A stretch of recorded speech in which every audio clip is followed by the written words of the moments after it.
Boa noite, pessoal. Então, o professor Francisco Sérgio, que é nosso grupo de estudos. O professor Francisco Sérgio ele é um grande estudioso da filosofia e, de modo especial, de Heidegger. Então, ele deu aula no seminário, várias disciplinas, assim, ele vive muito assim, pela filosofia e, com certeza, ele vai ser de grande ajuda para o nosso grupo. Ele deu aula no seminário, atualmente, ele deu aula também na Universidade de Brasília, atualmente está morando em Brasília. Se você pudesse apresentar de forma breve para eles. E ele já deu aula também para a professora Ellen, numa pós-graduação que tinha aqui há um tempo atrás de filosofia. Então ele conhece o grupo. Conheço o grupo aqui, né? Então, boa noite a todos, então. Bom, realmente como você falou aí, né? A gente é professor já há alguns anos, né? Muitos anos. No seminário mesmo aqui, eu dou aula há 27 anos aqui, né? Então, tempinho razoável. E, bom, estou escrevendo atualmente. Acabei de publicar um livro agora, de filosofia, né? Agora, recentemente. E comecei outro já. Mas, assim, agora eu estou saindo de Heidegger, né? Por uma proposta teórica própria agora, né? Mas ainda assim, né? Heidegger eu estudo há muitos anos, mais de 30 anos, 30 e tantos anos é Heidegger. 34, mais ou menos. Porque, para mim, é o maior filósofo do século XX. Né? Então, e a questão ontológica, a questão metafísica, é o meu problema. Só que aqui, como o grupo de vocês vai trabalhar a questão antropológica, eu vou apresentar o Heidegger para vocês na perspectiva mais antropológica. Né? Isso. Bom, claro, a gente faz uma colinha aqui para seguir, para não ficar indo e voltando, né? Para a gente seguir a ordem de exposição sem essa ida e volta. É mais didático, né? Bom, primeira coisa, já que o nosso tema é o Dasein, a primeira coisa que eu vou colocar em questão aqui é o próprio termo Dasein. A tradução dele para a língua portuguesa, as línguas latinas, é traduzido por ser aí. Ser aí. Mas, não sei porquê, né? As Vozes foi quem primeiro traduziu o Ser e Tempo, do Heidegger, que é uma obra, a primeira obra, a grande obra do Heidegger foi essa, publicada em 1927. E aí as Vozes, não sei, né, orientação do Carneiro Leão, que era um especialista em Heidegger, traduziram o Dasein por presença. Assim, ó, inclusive em português, né, nem existe, lógico, desse jeito, separado por hífen, assim, presença. Ele justificou do latim o que seria essa presença, né? Por causa do prefixo, né? E o termo do radical seria, de acordo com ele, né? Seria do verbo aí sim, porque no latim o ser é S, né? Ser é S. S, foi o meu S que eu fiz. S. E daí est, né? Ser est, né? Então, est. E o estar, português, nós usamos em português, estar é sistere. Sistere, no latim. E eu vou explicar já porque o ser aí vai ser adotado por Heidegger como existência. Já que vou chegar na questão da existência, né? E aí tem a palavra, então, ex sistere, estar fora, no latim. O prefixo ex, fora, né? Sistere, estar. Ser, estar. Aí o estar, nós usamos em português, aliás, nós os espanhóis que usamos estar.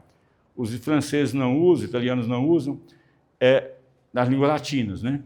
Nós usamos muito em português. Né? Então, existere, o estar fora. Aí seria o estar fora, literalmente. Ser fora, ser aí. O aí, né? O ser aí, né? Então a palavra sein, né? Do alemão, ser, então, o ser aí. Essa é a problemática. Então, eu prefiro, claro, essa tradução aqui, ó, lógico. O francês, o lettre là, né? O ser aí, né? Lettre là em francês. Espanhol é ser aí. A maioria das traduções portuguesas, ser aí, mas quem for ler o Ser e Tempo, que é a tradução das Vozes, vai ler isso aqui. muda até o gênero. Porque o ser aí, né, a presença, vai para feminino. A presença, fica repetindo. A presença, né? Mas quer dizer o Dasein, ou o ser aí. Então é isso. Então a primeira coisa era essa, né, respeito do termo, por causa do exister, do estar. Né? Vamos ver agora que, eu vou mostrar para vocês agora na analítica existencial. Então, nossa questão vai ser a analítica existencial. E nela, a gente vai poder, então, caracterizar esse estar aí. Por que seria estar aí? Né?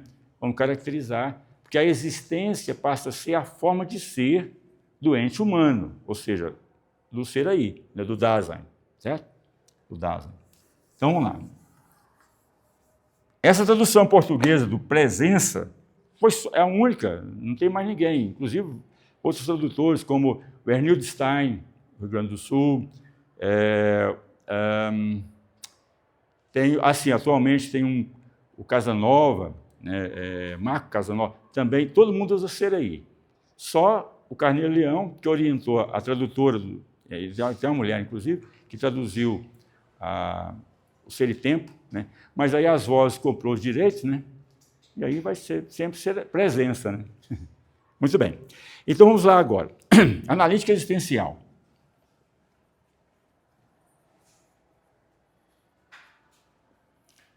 É nesse contexto aqui que nós vamos pensar o Dasein, em alemão, né? O ser aí.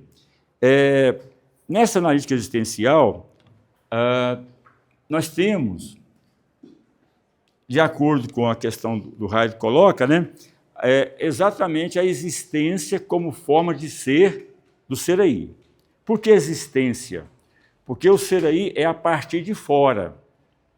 Ele não é um em si, ele é um para si, na verdade. Por isso que o Sartre, mais tarde, o Sartre vai, né, o pour soi, né, o para si, e não o em si, o en soi. Porque o ser aí é a partir de fora. Onde o ser no mundo, inclusive separado por hífen, ser no mundo. O ser no mundo é a primeira determinação dessa forma de ser, que é o Dasein. Então, muita gente lê o Ser e Tempo e interpreta mal, como se fosse o ser em geral, mas não é o ser em geral. O Heidegger é o seguinte, ele propõe partir da análise da forma de ser de um ente, no caso o ente humano, para chegar ao ser em geral. Ele frustrou com isso depois, ele viu que era impossível. Ele desistiu dessa proposta. Mas o ente que ele escolheu para pensar o ser em geral é o ente humano, porque o ente humano faz a pergunta pelo ser, ele fala.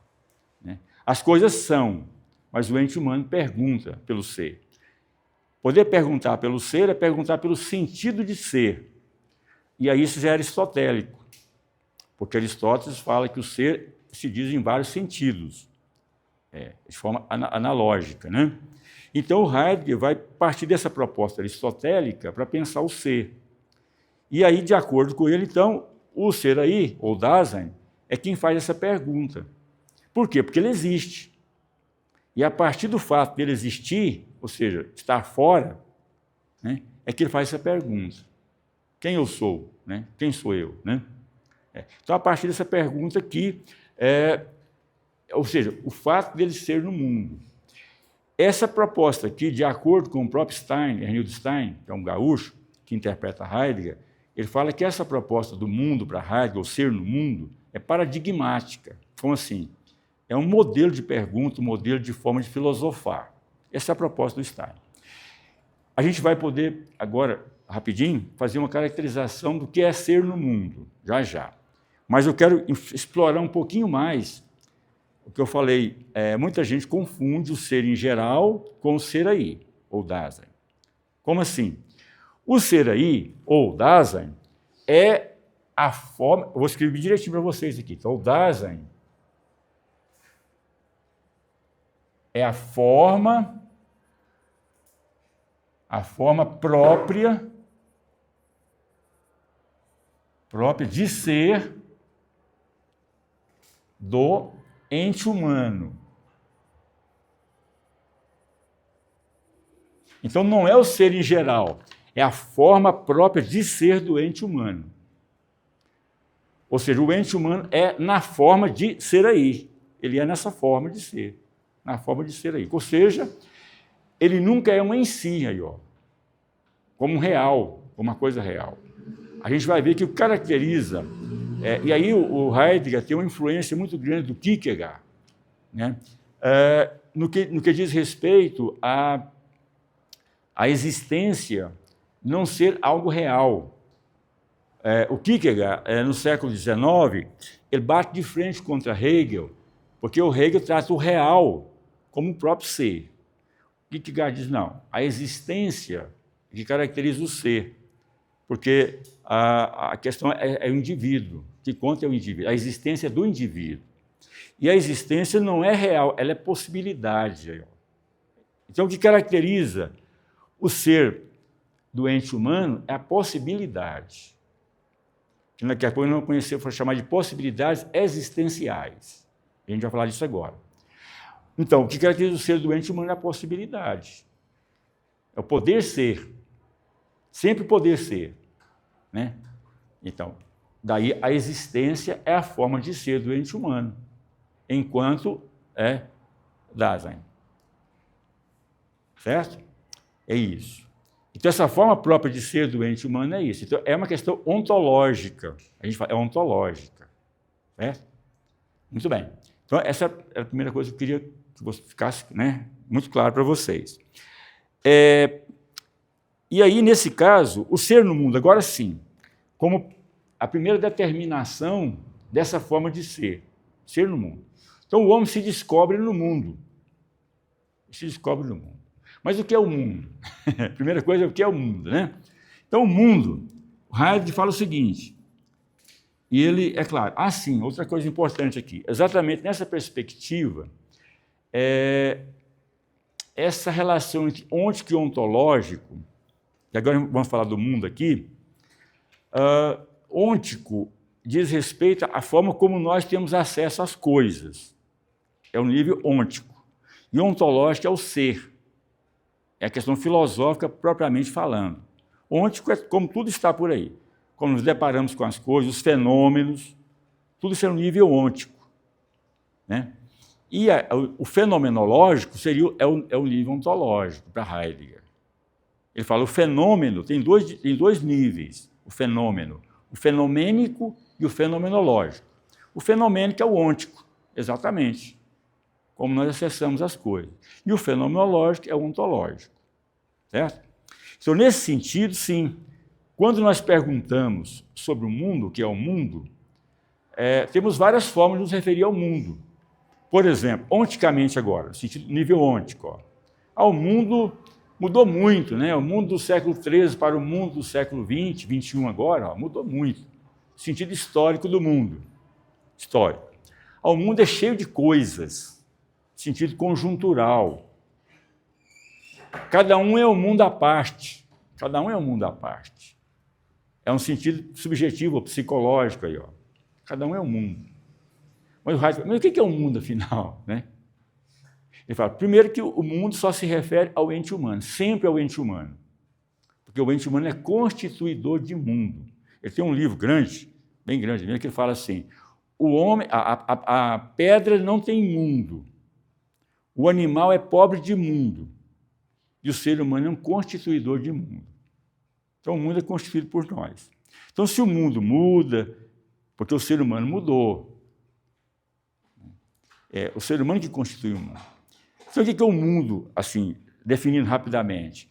São todas as possibilidades, é o conjunto das possibilidades que o ser humano tem de conhecer, de ter acesso a tudo. Então, o que nós imaginamos, acreditamos, temos acesso de forma real, experimentamos, tudo isso é mundo. Então, o mundo não é o universo. O universo faz parte do mundo. Então, nós temos um mundo próximo, que é o mundo da nossa convivência, vocês agora fazem parte do meu mundo, né? E um mundo distante, que é tudo que nós podemos nos referir, como um horizonte de compreensão nosso. Isso é mundo. Então, o homem é essencialmente um ser no mundo aí, ó. É um ser mundano. Deixar de ser no mundo é não existir mais. Então, mas como é que nós nos encontramos no mundo? Aí sim. Então tem um termo espanhol que é derelição, né? É como jogado no mundo, ele fala, abandonado, aí, ó, o abandono. Nos encontramos no mundo como que jogado, abandonado. Nós não perguntamos. Aliás, depois o Sartre vai fazer isso mais tarde. O Sartre fala assim: não fomos consultados sobre onde eu queria nascer, que época e de que pais eu iria nascer. Não fomos consultados. Nós nos vemos existindo no mundo, como que jogados, abandonados, né? E o pior, tendo que assumir isso. Então, a facticidade, que é um termo que nós usamos aqui para pensar a questão do mundo, a facticidade, a gente brinca, a facticidade é a fatualidade de existir de fato. Isso é a facticidade. É fatual, ou seja, é fatual o fato de existir. Então, perguntar por um aquém ou um além não faz sentido. O que era antes, para onde vamos? Não. Então, do ponto de vista filosófico, a gente analisa o que é o fato de existir no mundo, o ser no mundo. Então, a partir daí, dessa primeira determinação da nossa forma de ser, o Heidegger fala, como é que nós nos encontramos aí? Em primeira mão, falar assim, encontramos como que abertos ou disponíveis aí, ó, a tudo que vem ao encontro. Ele chama isso aí de disposição afetiva. Disposição afetiva. Disposição afetiva não é sentimento. Não, o próprio sentimento faz parte da disposição afetiva. Porque a filosofia contemporânea do século XX, ela vem fazer uma teoria sobre os sentimentos. O próprio Ser e o Nada do Sartre é basicamente isso. Mas isso aqui, essa disposição afetiva, é como que um estado de humor, um estado de espírito. Ou seja, eu escrevi minha dissertação de mestrado no Ser e Tempo, nessa parte aqui, dessa questão do ser e tempo. E lá eu coloco, até entre aspas, um neologismo, né? É uma afetabilidade, quer dizer, entre aspas, claro. Ou seja, a capacidade de ser afetado. Tudo no mundo nos afeta. Nos 3 estados físicos, sólido, líquido e gasoso. E nós levamos desvantagem em tudo, o ser humano. Qualquer coisa pode nos matar, por exemplo. Né? Qualquer estado desses aí, ó. Mas porque tudo nos afeta aí, ó. Então, essa abertura para ser afetado, ele chama de disposição afetiva. Né? É a primeira situação que nós nos encontramos no mundo. Ou seja, jogados no mundo aí, ó. Nós somos afetados por tudo que vem ao nosso encontro. Tudo que vem ao nosso encontro nos afeta, de uma forma ou de outra. Também a compreensão disso, a compreensão do fato de ser no mundo. Se vocês pegarem o Ser e Tempo, isso que eu estou falando está exatamente no Ser e Tempo. Eu vou, inclusive, seguir a ordem aqui. Né? Ou seja, o ser humano, ou um ente humano, no caso aqui, né, o Dasein especificamente, a nossa forma de ser. O Dasein, basicamente, ele é um ente de compreensão. Como assim? Nós não existimos no mundo apenas por estar aí. Nós queremos compreender isso, nós queremos interpretar isso aí. Né? Então, a interpretação de estar no mundo, a teoria aí, ó, é o que Aristóteles chama de conhecimento teorético, que para Aristóteles é o mais nobre de todos. É o fato do ser humano querer explicar as coisas, querer entender e explicar as coisas. Né? Então, a compreensão, o entendimento da realidade que nos cerca, as nossas perguntas existenciais nossas, sempre estão fazendo perguntas, porque somos, de onde vimos, para onde vamos, aquela coisa toda, né? Porque nós temos necessidade de compreender. E expressar, que é outra coisa, né? É outra coisa, né? O discurso agora. O discurso é basicamente a linguagem, né? A linguagem. O Heidegger ele faz uma grande exposição sobre essa questão da linguagem, existindo uma verdadeira teoria da linguagem. Porque discurso, no sentido que o Heidegger busca no alemão, no grego, de acordo com ele, seria o próprio logos grego, o sentido do logos do grego. Por quê? O termo grego logos, ele tem dois sentidos, basicamente. Vem do verbo legen, que quer dizer reunir, juntar, mas também tem um sentido do dizer. O Heidegger faz um grande estudo dessa questão em Aristóteles, chamado logos apofântico, que é o logos que pronuncia, que diz. Então, o discurso, ele fala, o que é? O discurso é eu apresentar a alguém alguma coisa que eu quero que ele tenha na cabeça dele o mesmo que eu tenho na minha. Então, o discurso, ele fala, deixa ser e faz ver. Deixa ser e faz ver. Isso é o discurso. Senão ele engana. Se não for para isso, ele engana. Então, o ser humano tem essa necessidade de expressar. E a linguagem é basicamente a nossa forma, né? Inclusive a linguagem, até o final do século XIX, início do século XX, a linguagem era a expressão do pensamento. Classicamente foi sempre falado assim, a linguagem é a expressão do pensamento. Os filósofos do século XX, Wittgenstein é o principal filósofo do século XX que trata isso, não, a linguagem é uma forma de ser. E Wittgenstein fala que é uma forma de vida. Então, não é bem só um instrumento, não. É o contrário, né? Nós nos situamos numa linguagem. Então, isso caracteriza o que é ser humano aí, especificamente, o ser de linguagem, de discurso, né? Discursividade. Essas três características aqui de ser no mundo, elas, de acordo com Heidegger, elas nos levam a um poder ser si mesmo, que é uma expressão que é usada. Aliás, tem algumas expressões heideggerianas que, como eu já trabalho Heidegger há muitos anos, né, a gente acaba assimilando e repetindo, né, essa linguagem dele. Né? Poder ser si mesmo quer dizer,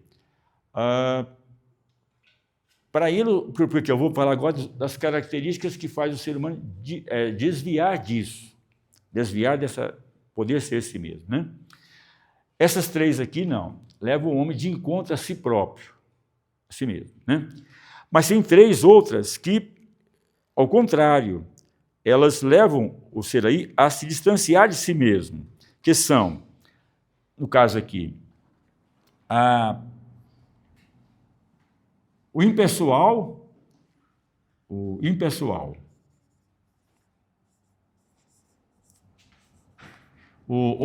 alemão, né, o das Man, no alemão, né? Ou seja, em português, o ser, né?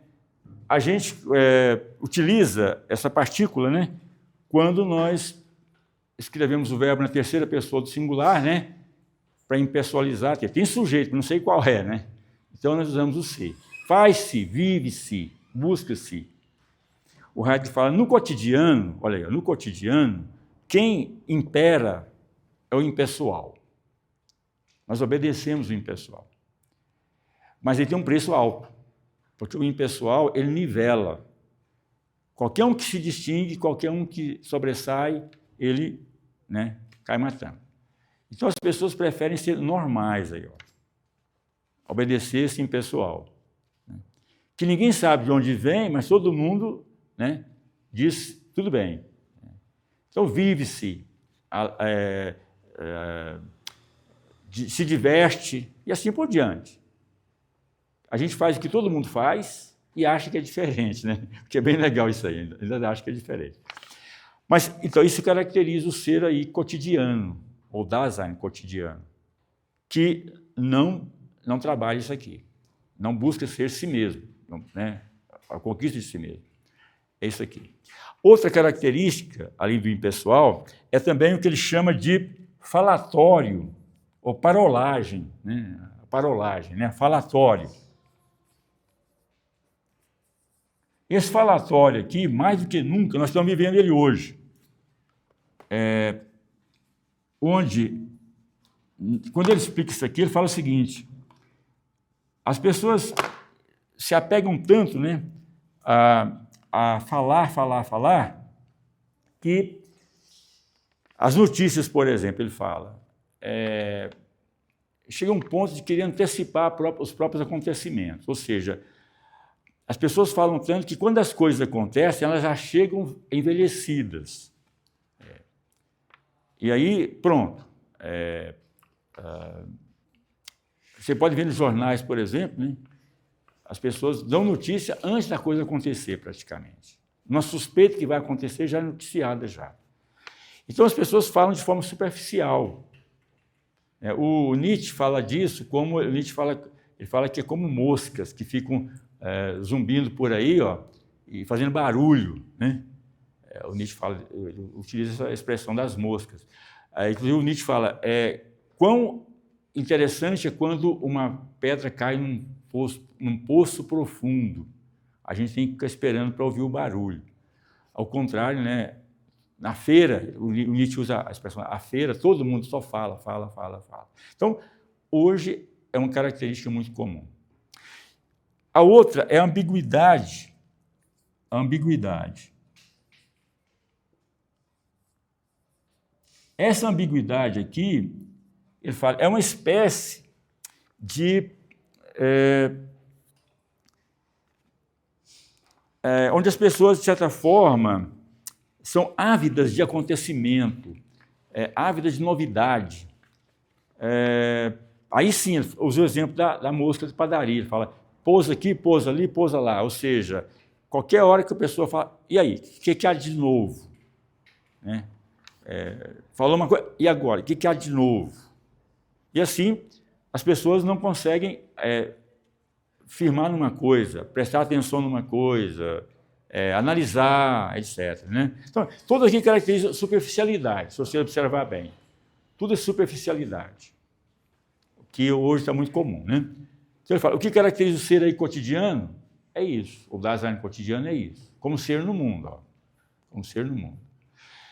Essas características aqui levariam o homem, o ser aí, né, a buscar a sua característica principal. E nós vamos desenvolver agora quais são. Então, seria o que ele chamou aqui de o modo autêntico. Há dois modos de existência, que ele chama de modo autêntico e inautêntico. Essa tradução autêntica e inautêntica, ela, às vezes, é perigosa, porque, no nosso caso, ser inautêntico é ser falso, né? Mas não é o sentido colocado aqui. Inclusive, tem uma... Aí sim, a tradução das vozes não usa autêntico e inautêntico, usa próprio e impróprio. Aí sim, eu até concordo mais com o sentido das vozes. Modo próprio e impróprio. Eu acho que inautêntico como impróprio até é mais interessante. É nesse sentido mesmo.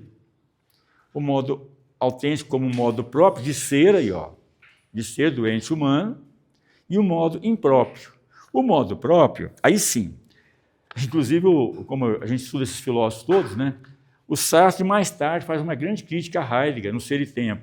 Ele fala que o Heidegger vai, também como os filósofos como um todo, cair no que eles chamam de solipsismo. Do latim, solo ipse, quer dizer, voltar para si mesmo, fechar-se em si mesmo. Por causa das propostas do Heidegger, porque o Dasein dele, o Sartre fala, de certa forma, é um ente voltar para si mesmo, é um prender-se em si mesmo. É um solipsismo. Né? Mas não, eu até já defendi Heidegger algumas vezes, né, contra essa crítica do Sartre. Né? Não é bem verdade. O que o Heidegger quer é resgatar, né, essa identidade do que é ser aí, ou do Dasein, em relação às outras coisas. Tá? Então, aí sim, vamos poder ver o que seriam as outras coisas. Bom, então vou apagar aqui para a gente ir progredindo. Né? Então, olha bem, se a existência caracteriza, na analítica existencial, se a existência caracteriza a forma de ser do ente humano, e as outras coisas, que não são o Dasein? O Heidegger chama de ser dado. Então, se o ser aí é caracterizado por possibilidade, porque a existência é possibilidade, né? Aliás, só um pouquinho sobre a existência ser possibilidade. O Kant já havia, no século XVIII, dito o seguinte, corrigindo Descartes, quando Descartes diz, penso, então sou, quer dizer, penso, então existo. Né? o Kant fala, não, Descartes está errado nessa proposta dele, porque ele não provou nada. A existência não é um predicado real, porque a existência não acrescenta nada. O predicado, na gramática, o predicado é um atributo do sujeito. Quando nós predicamos, nós atribuímos alguma coisa ao sujeito. No caso da existência, o Kant fala, se eu disser, eu existo, eu não falei nada sobre mim, porque a existência não acrescenta nada. Então, não é um predicado real, né? Então, dizer que existe não diz nada. Então, desse ponto de vista, realmente, o Heidegger fala, só o ser humano existe aí, ó. Só o Dasein existe. As coisas são, mas não existem. Aí, ó, as coisas são. Então, ser aqui é ser dado. Então, todas as coisas é um ser dado, porque para o ente humano é um ser de possibilidade, não é um ser dado. Até porque daqui a pouquinho a gente vai adiantar um pouco mais, né? Ele fala, ao contrário, o ente humano é sempre uma ameaça de deixar de ser, é sempre um ser ameaçado, né? Enquanto as coisas é um ser dado. Essas coisas chamadas ser, que é o ser das coisas, né? As coisas são um ser dado, e aí sim, se o ser no mundo é a primeira determinação da forma de ser do ente humano, ser no mundo, as coisas, elas chama de entes intramundanos. As coisas são intramundanas. Então, dentro do mundo, né? Intramundanos. E é emendado, inclusive. Esse intramundano é o que caracteriza as coisas como tal, que não o Dasein. Todas as outras coisas são entes intramundanos, certo? Só o Dasein é ser no mundo. Então, é existência, as coisas são. Inclusive, essa forma de ser, e aí legal, porque eu não vou entrar nesse caso, porque nosso assunto aqui é o Dasein. Só para ficar, né, a título de informação, ele chama todas as demais coisas, e aí tem uma crítica que eu faço ao Heidegger, porque eu escrevi o meu livro agora, né, publiquei, onde eu critico o Heidegger né, e tem a minha proposta, é claro. Então, mas uma crítica que eu faço ao Heidegger é essa mesmo. Todas as coisas ele chama de utensílios ou utilidades. As coisas, o que caracteriza as outras coisas, que não o ser humano, é a utilidade. Ou manualidade também, foi traduzido por manualidade ou utilidade. Todas as coisas, então, são disponíveis aí, ó, para o ser humano. Todas as coisas. E aí eu critico por causa disso, porque ele coloca o Dasein como uma forma, ele fala, uma forma insigne de ser, no chamado segundo Heidegger, né? Que nós estamos tratando aqui do chamado primeiro Heidegger, né? Mas como uma forma insigne de ser. Eu critico isso porque, claro, eu resgato a ontologia geral, na minha proposta ontológica, né? Mas, tudo bem, essa é a visão dele, que todas as coisas são entes intramundanos, a forma de ser é ser dado, né? Ser dado, porque não é um ser de possibilidade. Ser de possibilidade é a existência, que nós estamos caracterizando aqui, que é o nosso assunto. Então, voltando para cá agora. Então, das coisas eu não vou falar, né? Então, voltando para cá. Então, de novo, isso que caracteriza, né, o Dasein em primeira mão é exatamente essas possibilidades. Possibilidades, agora,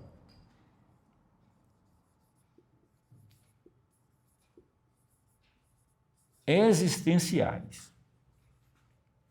Então, tudo que caracteriza o ente humano, o Heidegger chama de existenciais. São os existenciais. Aqui, inclusive, na minha dissertação de mestrado, que eu trabalhei,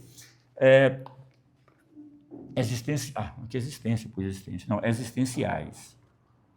Possibilidades existenciais. Isso. Eu vou tirar essa parte aqui para não confundir a gente. Porque possibilidade, enquanto possibilidade, ou mera possibilidade, é nada. Né? Porque a possibilidade é alguma coisa que você não tem como nem falar dela. Agora aqui não. O que são possibilidades existenciais? São possibilidades viáveis. Viáveis, quer dizer, aquelas que podem acontecer, que podem ser, ou, né, se realizar. Aí são possibilidades existenciais. Então, o que nos caracteriza enquanto entes aí, ó, né, são possibilidades existenciais. Que é um poder ser que pode existir, que pode ser, né? Um poder ser que se realiza.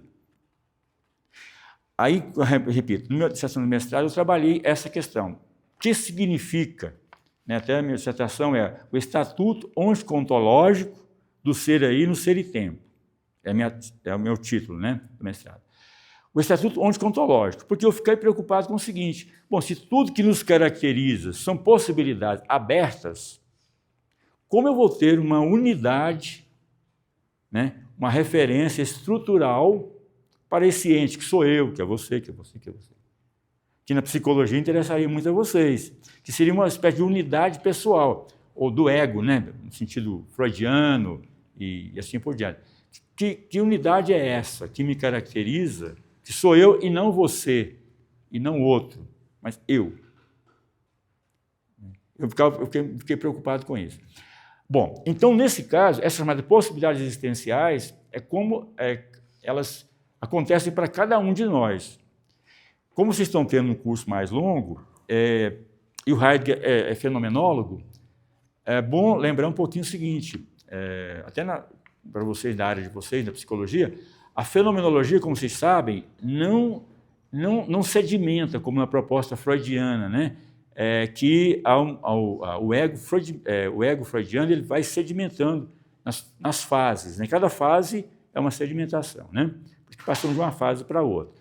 Já na fenomenologia, é uma reelaboração constante. Né? Sempre eu estou a caminho, como assim, eu estou sempre, um poder ser, uma possibilidade. Estou sempre me reelaborando. Nunca estou pronto aí, nunca estou pronto. Né? Então, nessa perspectiva, as possibilidades existenciais, elas estão sempre de forma dinâmica me realizando. Muito bem, então vamos falar um pouquinho disso agora. Né? O que são essas possibilidades existenciais? Elas que levam o Dasein, então, a um projeto de si mesmo. E aí o que acontece? Eu preciso falar de uma coisa agora importantíssima. São três questões principais, que nós vamos falar agora, que levariam o Dasein ao encontro de si mesmo. A angústia, eu vou falar depois de cada uma delas, a consciência e o ser para a morte. Mas eu vou falar primeiro da angústia, né? Por quê? Na disposição afetiva, que eu apresentei para vocês, né? Também essa disposição afetiva depois foi traduzida também por tonalidade afetiva, né? Dependendo da tradução, tonalidade afetiva. A angústia é o seguinte, e aí é legal porque vocês que da área de vocês aí, vocês trabalham com depressão. Eu já falei várias vezes em sala de aula, a angústia é existencial, a depressão é psicológica, claro, mas a angústia não, é existencial. Esse filósofo que eu falei de vocês, o Ernildo Stein, ele é psicanalista também. Eu tive um curso com ele na UNB uma vez, em Brasília, numa semana de filosofia lá. Foi muito legal, que era psicanálise e filosofia, onde ele jogava com essa questão. E não há cura para a questão existencial. Então, a angústia, o que ela é, na verdade? O Heidegger fala o seguinte, a angústia é uma espécie de ameaça. Só que o medo é uma ameaça que eu sei o que está me ameaçando. Então, eu tenho medo disso, não tenho medo daquilo. Quando eu me sinto ameaçado por uma coisa que eu consigo identificar o que eu tenho medo. Mas o meu ser que está na mira, é lógico, é o meu ser que está na mira. Então, eu tenho medo porque ameaça o meu ser. Mas quando eu não sei de onde é que vem essa ameaça, porque ela vem de todo lugar, de parte nenhuma, parece que é tudo e é nada, é angústia. Então, eu comecei o processo da angústia. É um sentimento, é claro. Então, eu vou me angustiando, quer dizer, é como se o mundo fosse me encobrindo. Eu vou me anulando diante do mundo. Então, o Heidegger fala, o que na verdade está me ameaçando? Ele fala, nada mesmo, quer dizer, mas é o nada no mundo. É um sentimento de ser nada. Daí começa tudo a ficar indiferente. Tanto faz eu ficar vivo, como não ficar vivo, correr para baixo ou para cima. Chega um ponto que realmente nada mais faz sentido. Aí, ó, é a perda de sentido.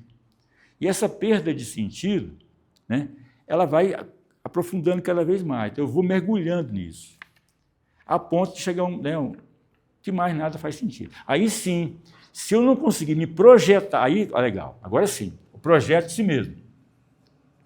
Né? Projeto, que na verdade o projeto é projeto de quê? De sentido. Projeto de sentido. Né? Se eu não conseguir fazer isso, aí que eu caio na depressão, realmente. Porque aí eu não sei, não tem saída, não vejo saída. Aí eu preciso de alguém para me ajudar. Mas, e é legal, gente, porque é o seguinte, modestamente falando, como eu estudo Heidegger há muitos anos, tudo isso aqui me ajudou muito. Eu nunca precisei fazer análise, nunca precisei, procurar psicólogo por causa disso. Quando eu me angustio, eu já sei que eu preciso, eu próprio, sair dali, ou seja, projetar sentido. Porque sou eu. Inclusive, vocês ajudam as pessoas, claro, né? Mas quem projeta sentido é ela, não adianta. Ninguém pode dar sentido para ninguém. E aí sim, bem legal, a existência em si, ó, como possibilidade, não tem sentido. O Karl Jasper, que é outro filósofo alemão, importante, né? O Karl Jasper fala, a existência é como você está no mar aberto, né? Você nada e nada. Nada e nada, né? Quer dizer, você não chega à terra firme. Você vai morrer afogado, né? Porque a existência não oferece nada. Então, se você não projetar sentido para ela não tem sentido. Então, a angústia é muito bem-vinda, porque a oportunidade que nós temos, diante de tudo isso que fica nos sufocando, ó, do impessoal, né, dessa preocupação que a gente tem com as coisas, a angústia é o momento da gente voltar para a gente mesmo, né, e projetar sentido. Então é muito interessante isso, bem legal mesmo. Então, poder se angustiar é um privilégio, né? Porque você tem a oportunidade de reafirmar seu objetivo, de mirar aquela luz lá no final do túnel, né? Que você vê lá, né? Aquela luz lá, é muito legal. Eu tenho essa experiência já de longa data e funciona bem. Tá? Eu não me preocupo com angustiar. Não tenho medo dela, e ao contrário, eu acho muito legal, é muito benéfico. Depois que está um monte de atividade, muita coisa, você para e fala.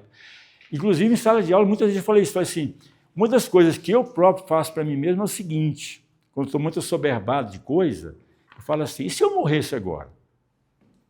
Bem assim, seca, se eu morresse agora? O que é importante, alguém vai fazer porque é importante, vai ter gente para fazer. O que não é importante, ninguém vai fazer porque também não é importante. E eu morri, né? O que adiantou, né? Nada. Então, quem é mais importante? Eu. Eu sou mais importante. No meu livro, inclusive, eu escrevi lá, né? Quer dizer, uma das coisas que eu falo, ninguém dá sentido para ninguém, lógico, né? Mas o importante é não perder o referencial de si mesmo, em qualquer situação. Nunca perder o referencial de si mesmo. Quer dizer, estar todo ali. Eu estou todo ali. Né? É muito importante. Porque aí sim eu consigo me resgatar sempre. Sempre me resgatar. E é uma oportunidade para isso. Então, deparar com nada, deparar com nada não é mal. Né? Não deveria causar medo nas pessoas. Ao contrário, é uma reafirmação. Então, muita gente fala que a filosofia existencial, o existencialismo, é uma filosofia negativa. O Sartre defende isso muito bem no livro dele, nos Pensadores, inclusive, né? O existencialismo e o humanismo. Ele explica isso lá muito claramente. Não, não é não. Ao contrário, você ter, por exemplo, clareza sobre a finitude, é um privilégio você, né, se reafirmar diante disso. Legal. Então, esse é um fenômeno. Então, é uma possibilidade existencial. Né? Agora, antes de entrar na outra questão da consciência que eu falei, depois do ser para a morte, uma pergunta que eu me fazia, e depois, é claro, no Ser e Tempo está muito bem explicado, é a seguinte: como é que essas possibilidades existenciais se estruturam para exatamente ter um respaldo para a gente poder falar. Sim, bem legal falar isso para você. Antes de eu falar essa questão, o seguinte para vocês, psicologia. Uma coisa que muita gente vai se decepcionar com Heidegger, ao estudar o Dasein heideggeriano, é achar que isso aqui é um sujeito. A gente diria um sujeito de cura. Não tem sujeito para curar em Heidegger. Essa é uma decepção para muita gente. Porque, como a característica é uma estrutura aberta, você não vai encontrar um eu, propriamente falando. Um eu que sintetiza essas características. Não tem. Exatamente o que ele fala, que o que estrutura essas características, ele pegou do latim, cura. Ou, em português, né, cuidado. Cuidado. É o cura latino. Esse cuidado é bem interessante. E ele foi longe. Tem uma fábula de Higino, que está no Fausto de Goethe, onde essa cura aparece lá da seguinte maneira. Eu vou contar a historinha dela, que é bem legal. É uma figura mítica, mas que na filosofia, Platão faz usa esse recurso, o Hegel usa, que é você pegar uma figura uma figura de linguagem, para você passar uma compreensão que os conceitos não conseguem passar. Então, por exemplo, ele fala, o que é cura? Então, o homem, ou o ser humano, é um cuidado. Como assim? Então, cura é uma entidade, que estava indo por um caminho e chegou num rio, né? Ao atravessar o rio, ele se viu na água, espelhado na água, ele se viu. Ele nunca tinha se visto. Ele se viu. Achou interessante a própria figura dele. Achou interessante. Ao atravessar o rio, ele achou a argila. É muito comum a argila na beirada do rio, né? A água vai lavando a areia, né? Fica a argila. Ele pegou aquela argila e moldou um ente, uma estátua, né? De acordo com o que ele tinha se visto, a sua imagem. Achou interessante, mas aquela coisa inerte. Aí, passando por ali Júpiter, ele pediu a Júpiter que soprasse vida sobre essa coisa. E Júpiter soprou e a coisa ganhou vida. Aí surgiu um dilema: que nome dar a essa coisa? Aí Júpiter queria que desse o seu, porque, afinal de contas, a coisa nem tinha vida. Agora tem. Eu, não, mas foi eu que fiz. Vai chamar cura, cuidado, porque foi eu que fiz. Nesse momento, a Terra também se ergueu e disse, não, ele foi feito de mim. Humus é terra, né? Do latim. Não, de mim. Aí pronto, os três não chegaram a nenhum acordo. Aí, passando por ali, Saturno, olha, Júpiter e Saturno. Júpiter corresponde aos Zeus e Saturno a Cronos, no grego. Saturno, o tempo. Aí, passando por esse Saturno, pediram a Saturno que sentenciasse sobre o dilema, né? O impasse. Aí Saturno falou o seguinte, depois de pensar bastante, falou o seguinte: essa coisa vai se chamar homem, porque de humus foi feita. Foi feita de humus, vai chamar homem. Depois que morrer, vai para Júpiter, que foi quem fez. Mas enquanto viver, será possuída pelo cuidado, que foi quem fez. Então, é um ser de cuidado aí, ó. O homem é um ser de cuidado. O mínimo descuido deixa de ser. É um ser ameaçado de deixar de ser. Então, existir aí, ó, existere, estar aí, né? Ser jogado, né, no mundo, estar fora, exposto aí, ó, posto no mundo, é cuidado, é puro cuidado. Se descuidar, já era. Então, esse ser ameaçado de deixar de ser, é um ser ameaçado de deixar de ser. É outra perspectiva para a gente pensar a finitude. Daqui a pouquinho eu vou falar da finitude, né? Da finitude. Então, essa situação de ser no mundo, ela é uma situação que tem que ser assumida. E pronto. Não tem outra saída. Ser assumida. Por isso que o Sartre, depois, é claro, ó, Ser e Tempo, publicado em 1927. O Ser e o Nada, em 48.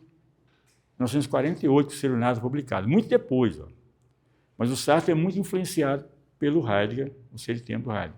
Por isso que o Sartre depois ia falar, não, mas o que caracteriza é o ser, quer dizer, a existência precede a essência, de acordo com o Sartre, porque eu me vejo existindo, agora tenho que ser. É o que o Sartre fala. Não. O Heidegger fala, não, é o poder ser, é um projeto de si mesmo aí, ó. O ser aí, o Dasein, é um projeto de si mesmo. Tá? Por quê? O ser dele já é isso, ó. O ser é a própria existência. Né? Enquanto ele se projeta sempre. Tá? Pode dar sentido. Aí, ó. Ou seja, porque a nossa própria forma de ser é uma busca de sentido. Como é a busca de sentido, né? A gente está sempre em busca de nós mesmos. Na verdade, é isso, né? De nós mesmos. Porém, aí sim, o Heidegger fala, bom, como nós estamos misturados as coisas, aí, ó. Inclusive, tem outra tradução também que tem um pouquinho de polêmica aqui, é o seguinte, nas línguas latinas também traduziram por essa mistura nossa com as coisas, traduzido por preocupação. Preocupação, e está no espanhol, está no francês, preocupação. E solicitude. Solicitude é a forma nossa de lidar com os outros Dasein, entre nós. Então, nós somos preocupados com as coisas e solícitos com as pessoas. Inclusive, o Heidegger, no Ser e Tempo, chega a dizer o seguinte, não tem como ser indiferente ao outro. É o ser com que ele fala, o ser com. Não tem como ser indiferente ao outro, porque até a indiferença é uma forma de considerar o outro. Até a indiferença. Quer dizer, eu tenho que assumir uma posição de indiferença, né, para poder considerar o outro. Então, quer dizer, a solicitude seria essa forma. É nossa própria de lidar com as pessoas, né? E com as coisas, sim. Só que na tradução portuguesa, também da Ser e Tempo, colocou aqui ocupação, e aqui preocupação. Então, de acordo com a tradução portuguesa, assim, das vozes, ação, né? De acordo com a tradução das vozes, nós nos ocupamos das coisas, aí, ó, ocupação. Nós nos ocupamos e preocupamos com as pessoas. Então, quando vocês forem ler essas traduções, né, já sabem que há uma pequena diferença. Mas o sentido é o mesmo. O sentido é, com relação às pessoas, quer dizer, a outros seres aí, né, a outros Dasein, nós temos uma forma diferente de lidar. E com as coisas, nós podemos até nos misturar as coisas, nos perder nessa lidar com as coisas aí. Bom, isso tem um preço muito alto. Agora sim, de acordo com Heidegger, isso caracteriza a existência inautêntica, ou imprópria, aí, ó, autêntica, ou inautêntica, essa forma de nós nos misturar, ser uma coisa entre outras, aí, ó. Né? Então, seria uma forma inautêntica, ou também até de ter uma preocupação exagerada com as pessoas, como se dissesse, né? Esquecemos de nós mesmos. Por isso que eu falo que nunca perder a si próprio como referência, né? Porque, às vezes, também as pessoas fazem isso. Bom, de qualquer forma, a forma autêntica é essa que vai encarar o seu próprio destino. Aliás, a outra palavra, moira, no grego, né, destino, que o Heidegger gosta muito de usar, essa moira, esse destino, que é aquele que, no fundo, né, é a morte. No fundo, é o fim mesmo. Né? Então, esse destino tem que ser encarado por cada um. Não há como passar adiante. Esse é o ponto-chave.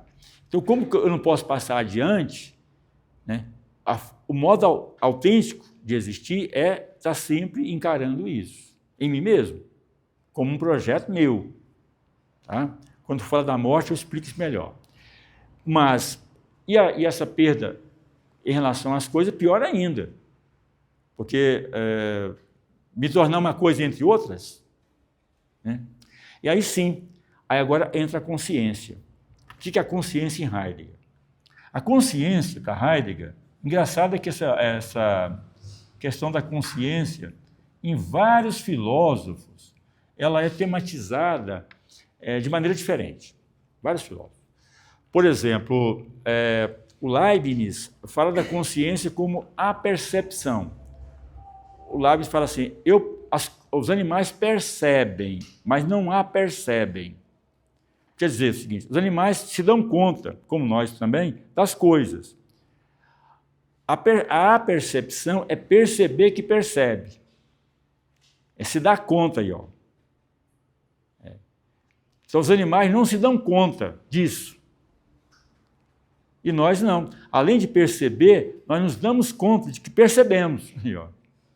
Isso é a percepção. É a consciência propriamente falando. Esse dobrar sobre si mesmo, da própria percepção, que é uma apercepção. Então, esse é Leibniz. O Hegel já trata a consciência no sentido de uma volta do espírito para si mesmo. Quer dizer, a consciência é uma forma dessa subjetividade, que é o espírito, em Hegel, se constituir. Aí sim já aparece o termo para si em Hegel já, que depois o Sartre vai pegar, para si. A consciência como para si. Já aparece em Hegel já nesse sentido. Né? E aí depois, vou chegar em Heidegger já. Husserl, para terminar aqui, Husserl, pai da fenomenologia, o Husserl fala que a consciência é sempre de alguma coisa, não há consciência de nada. Então a consciência é sempre uma consciência de ou uma consciência tida. A consciência nunca vai se flagrar. Não vai se flagrar. Porque eu só tenho consciência do que já aconteceu. Então é como ela é reflexiva, aí, ó, diz o Husserl, ela é reflexiva. Ela não é algo imediato, ela é reflexiva. Então, voltar-se para. Nesse voltar-se para, eu me dou conta de. É Husserl. E o Heidegger? Não, o Heidegger, engraçado que o Heidegger, para mim, ele vai pegar esse sentido meio cristão, só que agora vai no sentido que ele quer. Ele fala, a consciência é como uma voz. Aí, ó, a voz da consciência é uma voz que fala sem pronunciar. Fala sem pronunciar. E essa voz que fala sem pronunciar, ela se caracteriza como um clamor. Clamor. Como ela não pronuncia, ela é sentida, digamos assim, como um clamor. Mas um clamor de quê? Ele fala. Na verdade, ele fala assim, é muito mais como um reclame. É um clamor que reclama. Olha aí, ó, o ré, né, prefixo, né, de novo. Reclama. Reclama o quê? Ele fala. O meu próprio ser. Aí sim, bem legal. É um clamor que reclama meu próprio ser. Então, meu ser. Aí sim, eu que estou misturado nas coisas, aí, ó, assoberbado em preocupação ou solicitude, de repente, algo está me perturbando, como uma coisa silenciosa que está me reclamando. Então, esse clamor que a mim mesmo, né, volta-se para mim, aí ele fala, mas acontece o quê? E aí a maioria tenta fugir disso. Ele fala. Só que fugir não vai adiantar. Estranhamento.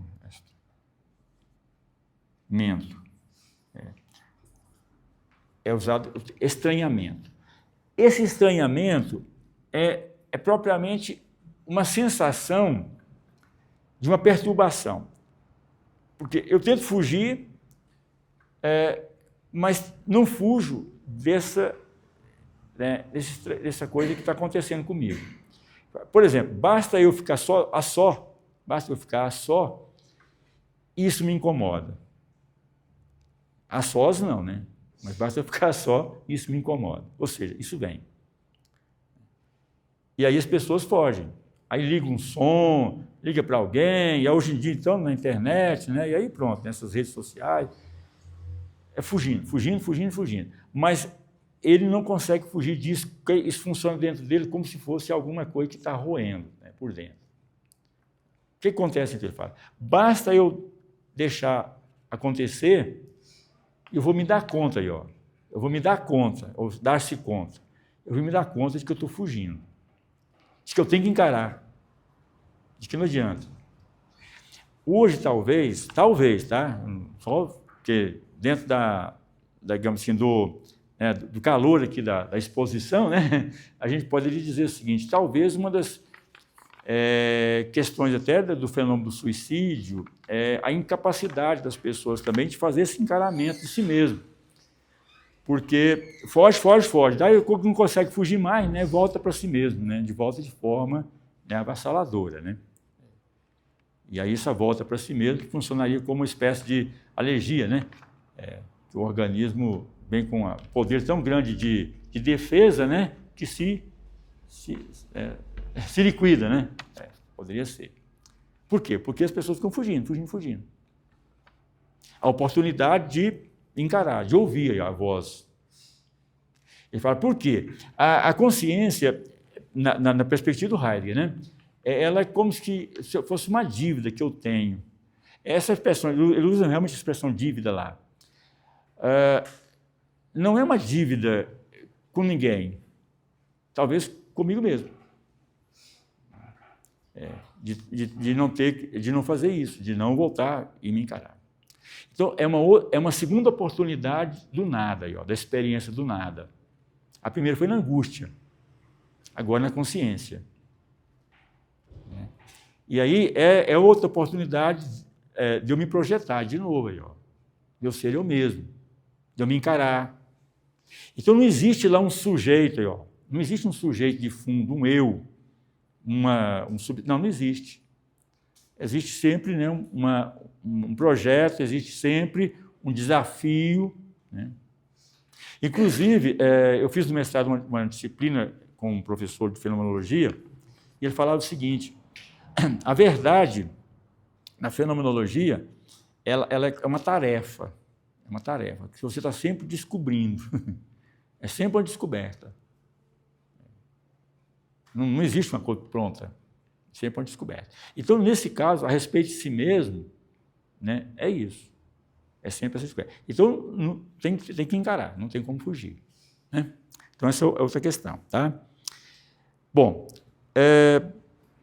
agora sim, a outra forma, né, do ser-se próprio, do ser-se mesmo, que o Heidegger fala, que é esse modo autêntico, é o ser para a morte, ou ser para o fim também. Então, ser para a morte ou ser para o fim.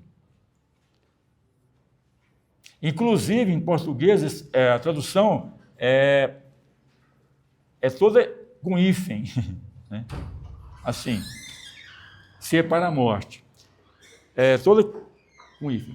Ou seja, o destino, não no sentido determinista, não é isso, né? No sentido teleológico, também não. Não, aqui é um sentido mesmo de se conduzir para. De se conduzir para. É diferente. Não é um fatalismo. Não é um fatalismo. É se conduzir conscientemente, conscientemente para. Bem interessante. Então, esse ser para o fim, o ser para a morte, o Heidegger até distingue, aí sim, bem legal, vou falar um pouquinho agora do fenômeno da morte. O Heidegger distingue claramente do finado do findado.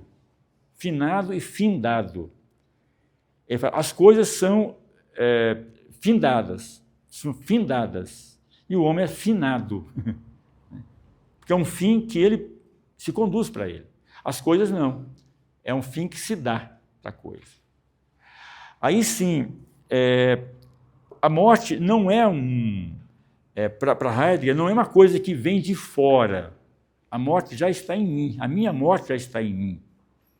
Porque, sendo, eu estou deixando de ser. Sendo, eu estou deixando de ser.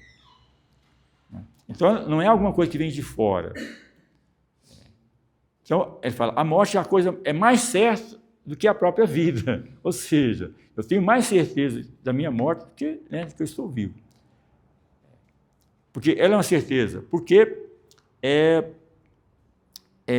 ela acontece à medida que eu estou vivendo. Aí, ó. Vivo morrendo. Né? Vivo morrendo. Aliás, bem legal isso aí, no livro de Diderot, que chama Sobrinho de Ramon, que é em português, Sobrinho de Ramon, do século XVIII, um enciclopedista do século XVIII, né? Denis Diderot. O Diderot fala uma coisa bem legal a respeito. Lá tem um diálogo entre o mendigo e o filósofo. Mas, modesta, o mendigo põe o filósofo no bolso, bem legal, né? O mendigo dá uma lição de vida no filósofo, lá no livro de Diderot, é um diálogo. E o mendigo fala uma coisa fantástica. O mendigo fala assim: a coisa mais certa na vida é a seguinte, o propósito da vida é o seguinte, uma moeda a mais no bolso e um dia a menos para viver. Uma moeda a mais no bolso e um dia a menos para viver. Então, quer dizer, não tem como fugir disso, porque viver já é estar. Né? Uma moeda, um dia a menos, né? Um dia a menos. Então, não é mais ou menos se, é quando, né? Não é bem se, é quando.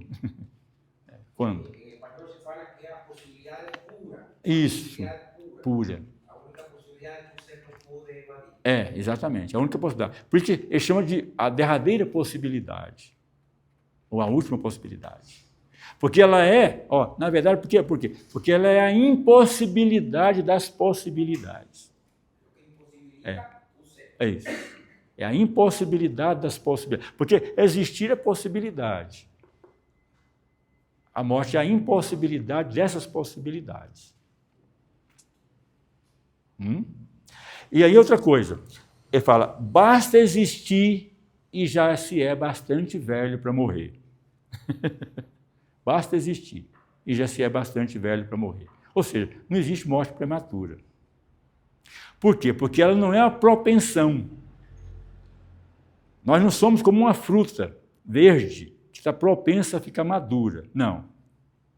A morte não é uma propensão.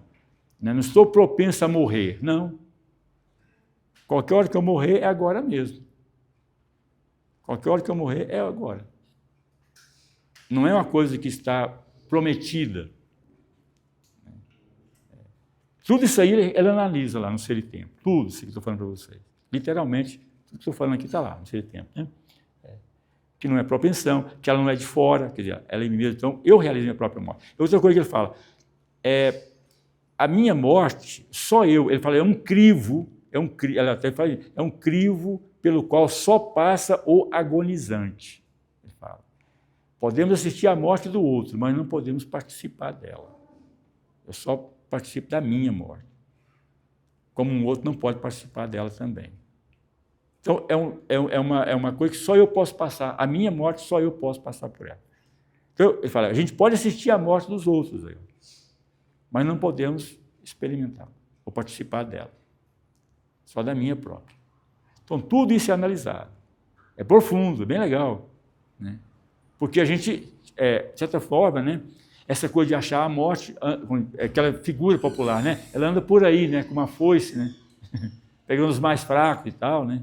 Ou então algumas pessoas que falam assim, enquanto os outros morrem, pelo menos eu não, né? É tudo engano. Eu tinha um tio-avô, 95 anos, e um dia ele falou para mim, Francisco Sérgio, né? Ele falou, Sérgio, né? Me chama de Sérgio, familiarmente. Sérgio, eu acho tão estranho, todo mundo que eu conheci já morreu, todos os meus amigos já morreram, eu não. Eu não. Eu brinquei com ele, falei, calma que o senhor vai chegar, né? Eu falei assim para ele, não, mas tio, não tem nada a ver. Nada a ver. Ou seja, a morte dos outros, de cada um, foi de cada um. A do Senhor é do Senhor. Né? Ou seja, não tem como você justificar, comparar, nada disso. Não tem como partilhar isso, ou compartilhar isso. Não existe.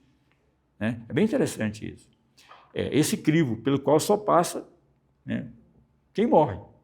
Os outros podem assistir, mas não podem fazer nada. Eu perdi uma tia agora, né, o Zé Antônio aqui, né, uma tia agora ontem, eu fui no velório dela ontem, foi antes de ontem para ontem, 3 horas da manhã morreu. Uma tia, 88 anos, foi 89. Né, não tinha o que fazer. A gente vê que é um ciclo, né, no caso dela. Ela pelo menos é um ciclo, né, mas no caso do Haig, não. Em qualquer situação que a morte acontece, é aquele momento mesmo. Então, desse ponto de vista, não é um fatalismo, como falei com vocês, não é alguma coisa que está para acontecer que nós temos uma segurança em relação a ela. A gente lida no cotidiano como uma forma de, digamos assim, nos enganar, né? Olha, a morte morre mesmo, mas por hora estou vivo, né? É mais ou menos isso. Não, está certo, todo mundo morre, mas por hora eu estou vivo, né? Estou garantido. Como se fosse assim, né? Vocês são mais jovens do que eu, né? Há sempre uma promessa de que o jovem dura, o que é novo dura mais do que o que está velho, o que é um grande engano. E nos relacionamentos é muito engraçado que há um preconceito com as pessoas mais velhas, pessoas jovens, pessoas mais velhas. Caramba, ele pode ser avô dela ou ela pode ser a avó dele, né? E aí aquele novo morre e o velho fica. Porque qualquer um morre a qualquer hora, né? Não existe uma garantia nenhuma. A gente que faz essa jogada, a gente que faz essa leitura, né? O Merleau-Ponty tem uma frase que ele fala assim: o novo sempre promete durar mais do que o velho. Como ele fala assim, ele fala assim, ele compara com a caixa grande e uma caixa pequena. Ele fala: a caixa grande sempre nos parece mais pesada do que a pequena. Sempre nos parece mais pesada. Só isso, porque a grande pode estar cheia com algodão, né? E a pequena com a pedra, né? Mas a gente olha para elas e sempre julga que a caixa grande pesa mais do que a pequena. Como as crianças gostam de presentes com embalagem grande, né? Porque parece que tem mais coisa. Então, a vida não é bem assim, aí, ó. Porque não é garantia nenhuma. Então, desse ponto de vista, o Haig fala: não há morte prematura, aí, ó. Não existe morte prematura. E outra coisa, ele fala também no Ser e Tempo. Podemos morrer com 100 anos, com mais, né? A gente sempre morre inacabado. Então não existe um acabamento, estar pronto. Não. Sempre poderíamos mais. Sempre poderia mais, alguma coisa. Então é sempre inacabado. Né? Incompleto, né? Então, bem interessante isso aí, né? Então é isso. E aí, eu já estou caminhando? Já, né? Ou não? Já passou o tempo, mas se eu quiser ir finalizando... Então tá. Porque agora é o seguinte, eu quero entrar com a questão da temporalidade. O que é a temporalidade? Porque a obra Ser e Tempo, o Haig faz uma leitura do que eu fiz aqui para vocês e depois entra com o tempo, no que seria a segunda parte do Ser e Tempo. Todo esse fenômeno à luz do que ele chama de temporalidade. Não é bem o tempo, só pelo tempo. Ele faz uma crítica longa à questão do tempo, mas ele fala a temporalidade, o que ele chama de tempo, o tempo original, originário, não é original, originário. O tempo originário é a temporalidade. Que o que é? O tempo, ele fala que é o horizonte de compreensão do ser. A temporalidade é o horizonte de compreensão do ser. Porque nós, enquanto, exatamente, entes finitos, o tempo é fundamental, ou a temporalidade é fundamental para nós, né? Então, essa temporalidade, ela é propriamente essa consciência da finitude do ser. E como minha proposta aqui não era falar do ser em geral, mas do ser do ente humano, essa temporalidade, ou essa finitude, agora como temporalidade, é aquilo que leva o ente humano de encontro a si mesmo, de encontro a si mesmo. porque não tem como fugir. Aí sim, a temporalidade, ele chama, a cada vez acontece, Né? A finitude se dá dessa forma. Tá? E nesse sentido, então, essa temporalidade é que dá sentido, né, ao ser.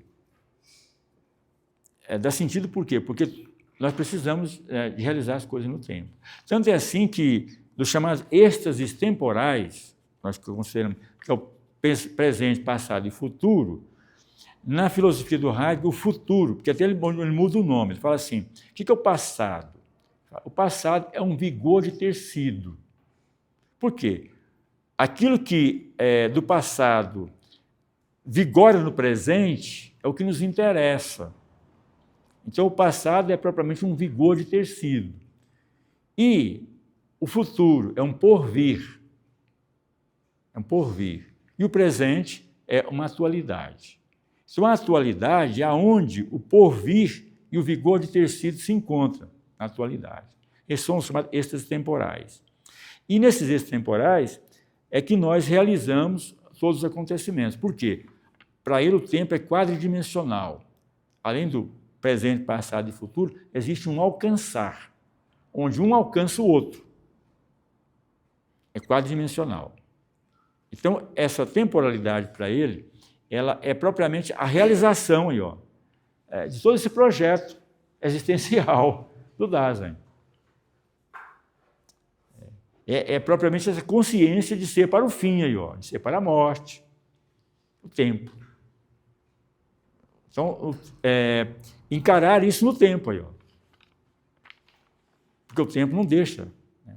Ainda que você queira esquecer as marcas, né? Eu brinco sempre, né? Cada vez que eu olho minhas rugas no tempo, digo, olha, as marcas do tempo. E qualquer coisa que você olhar aí, pensando bem, qualquer coisa que você olhar, né, tem as marcas do tempo. Aí eu volto atrás e falo, quem sentenciou lá, né, para o cuidado foi Cronos, foi Saturno, aí, Cronos. Saturno, né, da mitologia romana, né? Cronos do grego. Então, foi Saturno que sentenciou, ou seja, o tempo que sentencia. Então, ser de cuidado, né? Poder ser, projeto de si, tudo se realiza a partir dessa temporalidade, como horizonte de ser, horizonte de sentido de ser. Esse horizonte é o tempo. E para terminar, só como, né, a minha experiência sobre isso é muito interessante, porque a gente vai, aí sim, vai durando, porque eu trabalho, na minha teoria, é uma nova proposta de tempo, que não é do Heidegger, é uma nova proposta, que é inédita. E eu coloco lá, as coisas duram no tempo.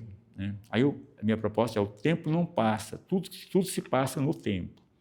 Então, durar no tempo é resistir, é estar resistindo, né, ao tempo. Então, essa é a duração do tempo. E aí a gente resiste até que, né, tem mais jeito. Então, é isso mesmo. Então, a gente, observando bem, as pessoas mais velhas, igual meus parentes mais da geração anterior da minha, né, a minha, estão morrendo agora, né? Já perdi tios, meu pai, recentemente, ano passado, ano passado não, atrasado, vai fazer 2 anos agora. Perdi meu pai, com 88 anos também. Então, a gente observa, caramba, olha aí, não há como fugir disso.